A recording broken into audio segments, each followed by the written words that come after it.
दोस्तों एक बार फिर से स्वागत है आप सभी का आपके अपने favourite English learning channel scholar English पर।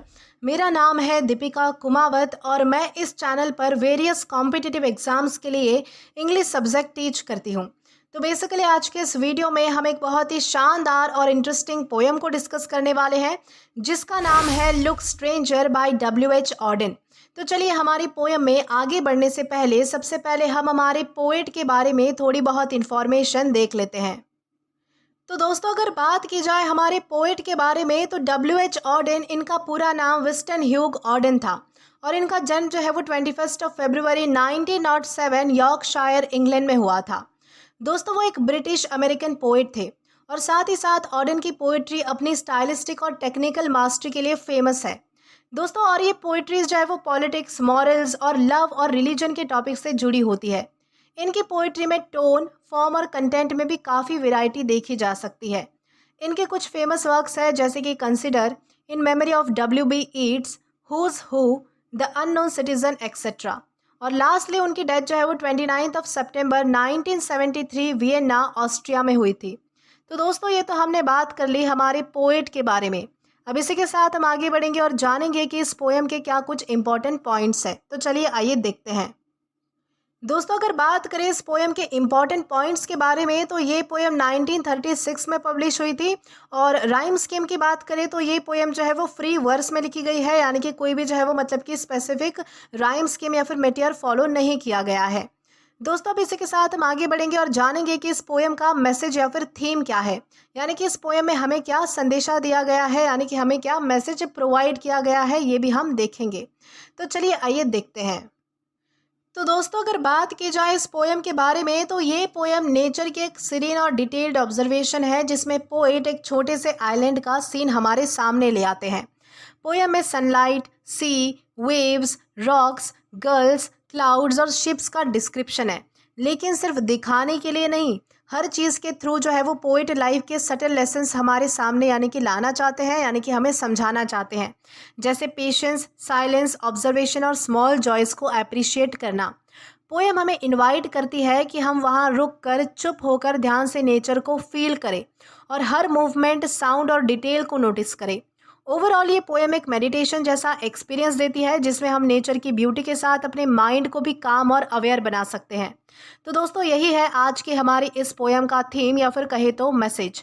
अब इसी के साथ हम आगे बढ़ते हैं और जानते हैं कि इस पोएम में हमें क्या बताया गया है, यानी कि इस पोएम का लाइन टू लाइन एक्सप्लेनेशन देखकर हम इस पोएम को अच्छे से डिटेल में समझने की कोशिश करेंगे। तो चलिए आइए शुरू करते हैं। तो दोस्तों हमारी सबसे पहली लाइन है look stranger on this island now. यहाँ पोइट हमसे डायरेक्ट बोल रहे हैं कि अरे स्ट्रेंजर, तुम नए हो, अभी देखो इस आइलैंड को। स्ट्रेंजर का मतलब है अजनबी। दोस्तों ये एक तरह का इनविटेशन है। पोइट चाह रहे हैं कि हम अपनी डेली लाइफ के स्ट्रेस से हटकर एकदम फ्रेश नज़र से नेचर को देखें। स्ट्रेंजर का मतलब है जब हम किसी चीज़ को नए नज़र से देखते हैं तब हमारी क्यूरियोसिटी और अटेंशन ज़्यादा होती है, यानी कि लाइफ में हमें अक्सर फेमिलियर चीज़ों को मतलब कि इग्नोर करना पड़ता है या फिर हम इग्नोर कर देते हैं। कभी अपने सराउंडिंग्स को नई आंखों से देखना भी बहुत ज़्यादा ज़रूरी होता है। इस तरीके से हमारी इस पहली लाइन में हमें बताया गया है। The leaping light for your delight discovers, यानी कि इस लाइन में पोइट बता रहे हैं कि सनलाइट या लाइट आइलैंड पे जैसे जंप कर रही हो, हर जगह छलक रही हो और तुम्हारे लिए खुशी क्रिएट कर रही हो। यानी कि सनलाइट कैसे लग रही है कि मानो वो आइलैंड पे जंप कर रही है, यानी कि हर जगह झलक रही है और तुम्हारे लिए जो है वो मतलब कि खुशी का माहौल क्रिएट कर रही है। यानी कि जो लाइट है वो लिटरली और मेटाफोरिकली दोनों तरह काम कर रही है। आइलैंड को इल्यूमिनेट भी कर रही है और तुम्हारे अंदर का जॉय भी इग्नाइट कर रही है, यानी कि उत्तेजित कर रही है। दोस्तों छोटी छोटी चीज़ों में हैप्पीनेस ढूंढना हमारी चॉइस है। नेचर में ब्यूटी तो हर जगह पर है, पर बस नोटिस करने की देर है या फिर नीड है, वो आप पर डिपेंड करता है कि आप उस ब्यूटी को देख पाते हो या फिर नहीं। तो इस तरीके से यहाँ पर इस लाइन में हमें समझाया गया है। स्टैंड स्टेबल हियर, यानी कि पोइट हमसे कहते हैं कि वहाँ खड़े हो जाओ और अपनी बॉडी और माइंड को स्टेबल रखो। यानी कि अगर हम मूव करते रहेंगे तो हम हमारी सराउंडिंग्स को, यानी कि हम हमारी आसपास की चीज़ों को कभी भी प्रॉपरली फील नहीं कर पाएंगे। दोस्तों ये जो लाइन है वो पेशेंस और ग्राउंडिंग की इम्पोर्टेंस को हाईलाइट करती है। यानी कि लाइफ में हर जगह जल्दी करने की ज़रूरत नहीं है, अगर हम रुक कर ऑब्जर्व करें तभी रियल इंसाइट और ब्यूटी समझ में आती है। इस तरीके से यहाँ पर बताया गया है। एंड साइलेंट बी, यानी कि चुप हो जाओ। साइलेंस का मतलब यहाँ पर सिर्फ बोलना बंद करना नहीं है, बल्कि अपने माइंड को भी काम रखना है। यानी कि सिर्फ तब हम नेचर की रियल साउंड्स और मूवमेंट्स को फील कर पाएंगे जब हम अपने माइंड को और हम जो है वो मतलब कि खुद को शांत रख पाएंगे। यानी कि शांति में ही क्लैरिटी और इनर पीस मिलती है।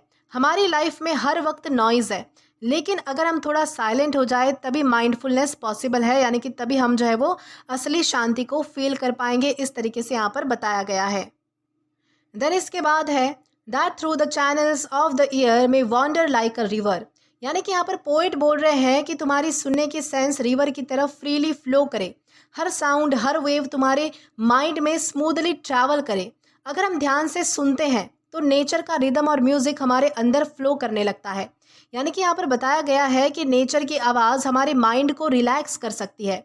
अगर हम एवरीडे लाइफ के नॉइज़ में इतने बिजी है कि सुनना ही बंद कर देते हैं, तब हम अपने इनर काम को भी मिस कर रहे हैं। इस तरीके से यहाँ पर बताया गया है।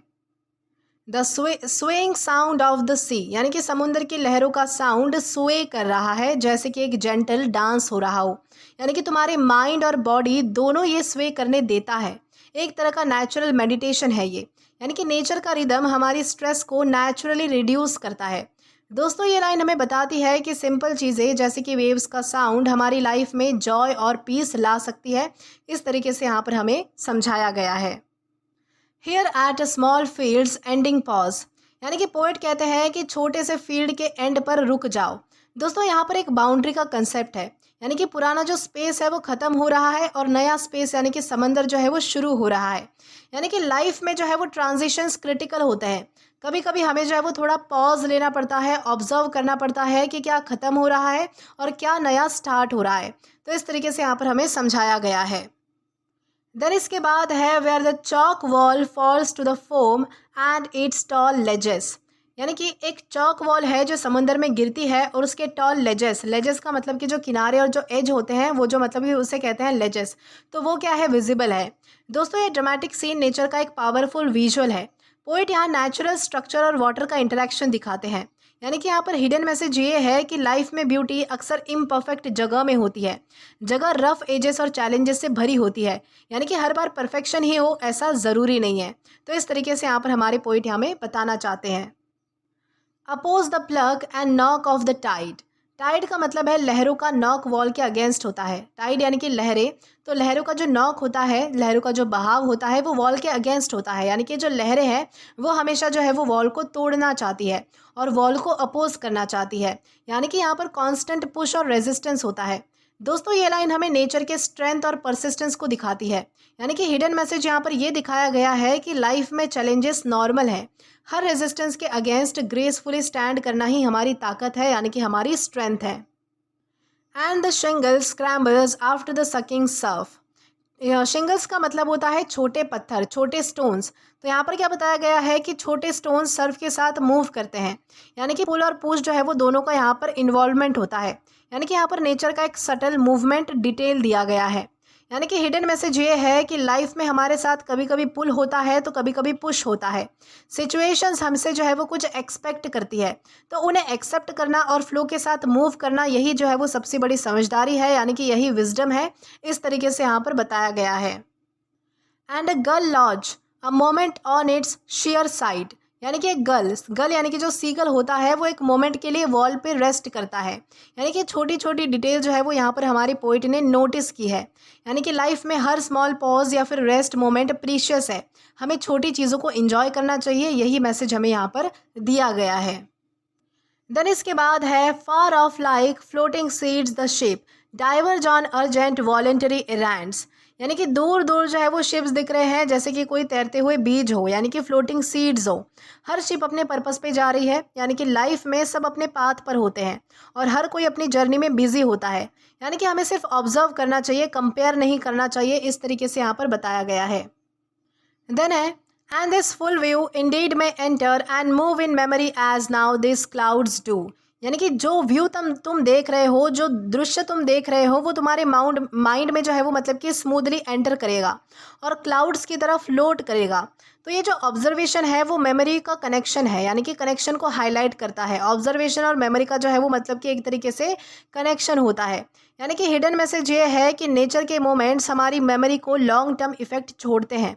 पॉजिटिव एक्सपीरियंसेस हमारे माइंड को एनरिच करते हैं, इस तरीके से यहाँ पर बताया गया है। देन हमारी लास्ट कुछ लाइंस है, that pass the harbour mirror and all the summer through the water saunter. यानी कि क्लाउड्स यानी कि बादल और जो शिप्स है वो लीजरली मूव कर रहे हैं वाटर के ऊपर समर में, यानी कि गर्मियों में। यानी कि यहाँ पर पीसफुल और रिलैक्स्ड सीन डिस्क्राइब किया गया है। यानी कि लाइफ के स्लो और रिलैक्स्ड मोमेंट्स को एंजॉय करना ही रियल हैप्पीनेस है।